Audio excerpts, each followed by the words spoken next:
दोस्तों, ये है महाराष्ट्र के मुंबई से लगभग 1000 किलोमीटर दूर बसा गढ़चिरौली जिला, जो महाराष्ट्र के महत्वपूर्ण जिलों में से एक है। ये जिला पूर्व में छत्तीसगढ़ के जिले गोंडिया, राजनांदगांव, कांकेर, नारायणपुर और बीजापुर से लगता है। इसके अलावा ये जिला दक्षिण में तेलंगाना के जयशंकर भूपालपल्ली से सटा हुआ है। इसका क्षेत्रफल लगभग 14,400 वर्ग किलोमीटर के आसपास है, जो साइप्रस देश की जनसंख्या के बराबर है। यहाँ लगभग 11 लाख की आबादी पाई जाती है। गढ़चिरौली शहर बहुत ही छोटे लगभग 30 वर्ग किलोमीटर के क्षेत्रफल में फैला हुआ है, जहाँ पूरे जिले की जनसंख्या में से 7% इसी शहरी इलाके में रहते हैं। ये जिला 26 अगस्त 1982 को अस्तित्व में आया। इसे नागपुर डिवीजन के चंद्रपुर जिले से अलग करके बनाया गया था। इस जिले का मुख्यालय गढ़चिरौली में ही मौजूद है। वैसे इस जिले को महाराष्ट्र के लंग्स यानी फेफड़े कहा जाता है, क्योंकि महाराष्ट्र में सबसे ज्यादा जंगल इसी इलाके में मौजूद है। यहाँ का मौसम और यहाँ की ज्योग्राफी इसको महाराष्ट्र के यूनिक जिलों में से एक बनाती है।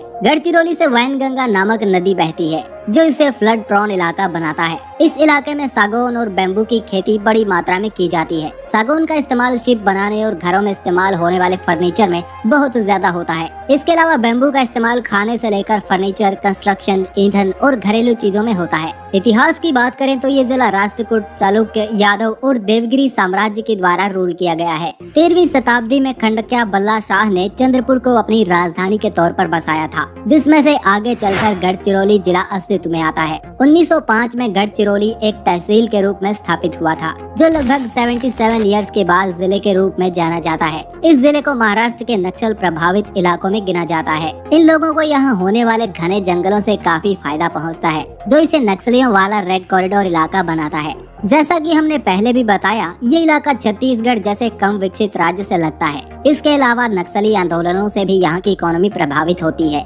यहाँ के इस विशाल भूभाग पर 1 वर्ग किलोमीटर के इलाके में 74 व्यक्तियों का जनसंख्या घनत्व पाया जाता है। यहाँ की कुल आबादी के लगभग 60% लोग ही शिक्षित हैं, जिसकी वजह से यहाँ की इकोनॉमी पर भी असर दिखाई देता है। पुरुष महिला अनुपात की बात करें तो यहाँ 1000 पुरुषों पर लगभग 976 महिलाएं पाई जाती हैं। यहाँ की जनसंख्या में हिंदू और बौद्ध धर्म को मानने वाले लोग सबसे ज्यादा पाए जाते हैं, जिनमें 84% हिंदू, 8% बुद्धिस्ट और लगभग 2% के आसपास इस्लाम को मानने वाले लोग रहते हैं। तेलंगाना और छत्तीसगढ़ से सटा होने के कारण यहाँ की भाषाओं में भी काफी वैरायटी देखने को मिलती है। यहाँ की 54% आबादी मराठी को अपनी मातृभाषा मानती है। इसके अलावा दूसरे नंबर पर 23% के साथ गोंडी, 11% तेलुगु, 5% बंगाली और लगभग 2% लोग हिंदी को अपनी प्राथमिक भाषा के तौर पर इस्तेमाल करते हैं। इकोनॉमी की बात करें तो ये इलाका महाराष्ट्र के सबसे गरीब इलाकों में से एक है। ज्यादातर इलाके को ट्राइबल इलाके में गिना जाता है। यहाँ की 80% जमीन पर बियाबान जंगल मौजूद है। यहाँ के लोग बैम्बू, तेंदू के पत्ते और धान उगाते हैं। यहाँ की इकोनॉमी में सबसे ज्यादा पैसा इसी प्राथमिक क्षेत्र से आता है। यहाँ के सबसे बड़े कारखानों में यहाँ की चमोरसी तहसील में मौजूद पेपर मिल है।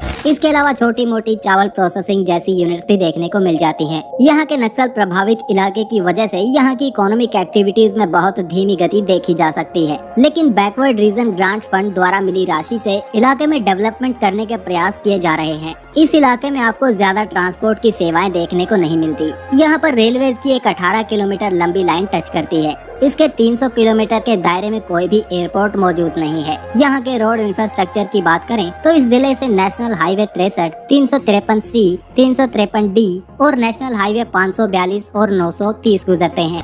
गढ़चिरौली की सड़कों पर दौड़ने वाले वाहनों पर NH 33 वाली नंबर प्लेट देखने को मिल जाएंगी। अगर आप कभी गढ़चिरौली आए हैं तो कमेंट करके जरूर बताएं।